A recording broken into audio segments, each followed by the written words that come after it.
What's going on, everybody? Rob with RJF Media here. Thank you for joining in. If you're new, please hit that like, share, subscribe. If you've been here before, thank you for coming back. On this one, I just kind of want to talk about some lingering issues that I see, kind of happening with the Jets going forward, especially with everything that's going on with the report and everything.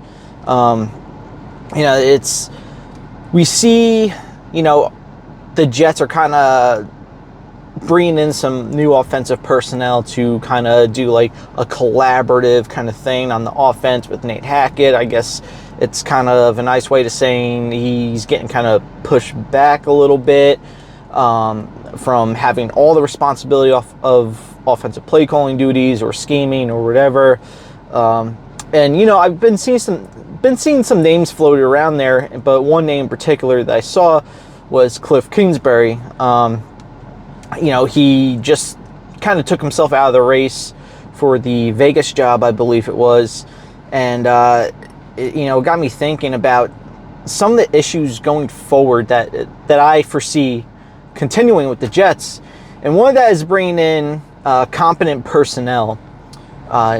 Cliff Kingsbury in particular, he's an established offensive mind. He's known as one of the better offensive minds in football. He was one of the better offensive minds in college football. He kind of phased out a little bit as a head coach, so maybe he's not a head coach material, but an offensive coordinator, I don't think it really can be denied that he puts together a really good game plan and has a really good offensive scheme. So it's 100%, I think the Jets should call him anyway, try to bring him into the building, kind of see what it would take to bring him here. But the issue that I see is I don't see him finding appeal to come here for a few reasons. One of those reasons is, again, like I said before, basically the Jets are looking to do like a collaborative effort on offense. That's why they're bringing in some new offensive pieces, minus the running backs coach, because they let Tyler Embry go.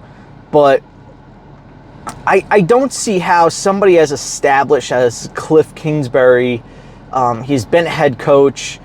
He's, like I said, he has the reputation, he has the portfolio, he has the resume to be an offensive coordinator if he wants it. So I just don't see why he would want to come here to be part of a group effort to put together a game plan if Nate Hackett is ultimately the one that's going to be calling the plays. I don't see that. Maybe I'm wrong. Maybe he would be open to it, to maybe get his foot back in the door. But again, he had an offer to come in for Vegas and interview for the offensive coordinator position. Taking a step back in a role to be on this team that has all this scrutiny around it and all this negative coverage around it right now, just to be part of what was one of the worst offenses in the league. Historically for the Jets, one of the worst offenses we've ever seen. I just don't see that. Another reason is, from the reports and from our own personal perspective, we kind of joked around and said, oh, this is Aaron Rodgers' team. Offensively, he's calling the plays. He does this, he does that. He runs the offense. He controls the offense. And then this report comes out a few days ago and, kind of emphasize that a little bit. Whether it's completely true, completely false, or somewhere in the middle, it's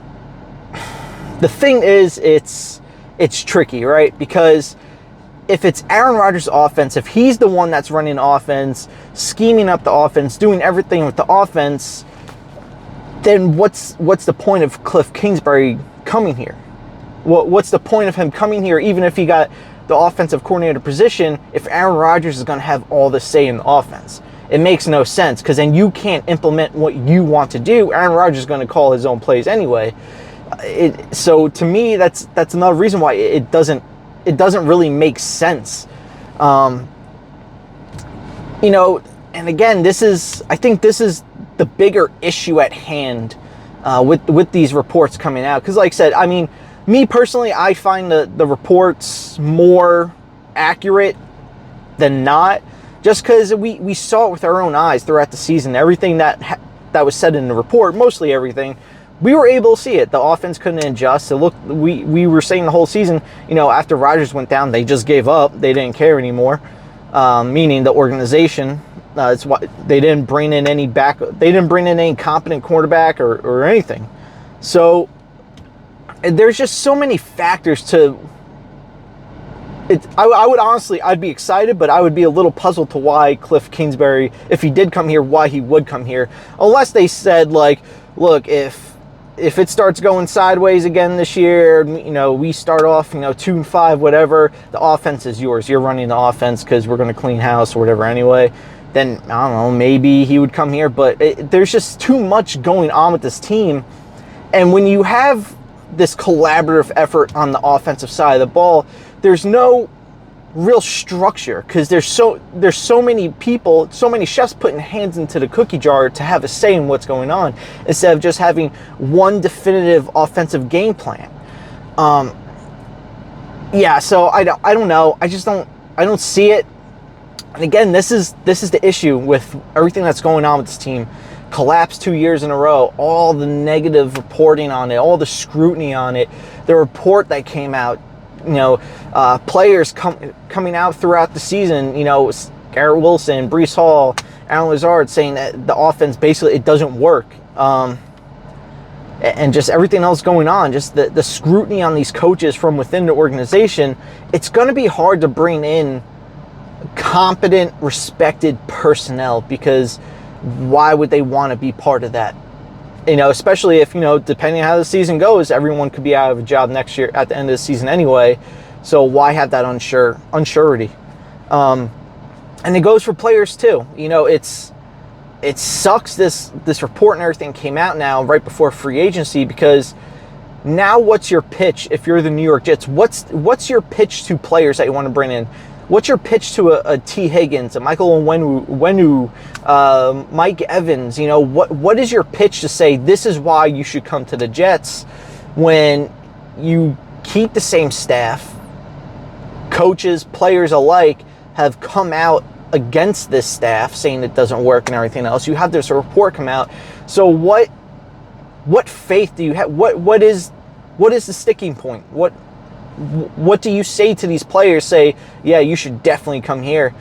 Yeah, money is a big part of bringing players in, but players also want to have stability, right? Especially older players, like a Mike Evans or something like that, because, you come here, sign a giant contract, come here, and everyone's gone at the end of the season. A new regime comes in. Well, you might not fit what the next regime wants to do. So you might be traded. You might be out. Players want stability, and they don't want to be looking over their shoulder every week. They don't want to have to second guess the organization or the coaching every week. I'll wrap it up here, but these are the bigger issues I see going forward. Is what is your pitch to bring in good quality players, good competent coaching? And now there's like the rumors, Rob Saleh might be fired. Probably he's not going to be, but I mean, I feel like the Jets the past couple of years have gone back. They've gone backwards. They haven't gone forwards. Kind of right back to the same old Jets mantra, and it sucks, because what's the path going forward? What is the plan going forward? We've seen, we're gonna make a move for a big time player, or whatever, but it's like, okay, but what's your pitch to keep these guys here, and these younger guys, Sauce Gardner, Breece Hall, Garrett Wilson, all of them? What's your pitch to bring them here, to keep them here, when we might be rebuilding in a year? So I don't know. That's just what I think. It's the bigger issues. Within the next couple days, I'll come out with a mock draft. I'll probably do it from like the PFN network or something like that. But yeah, till then, like, share, subscribe, leave a comment down below. Hit the notification bell so you know whenever I post a video. Until then, talk to you later.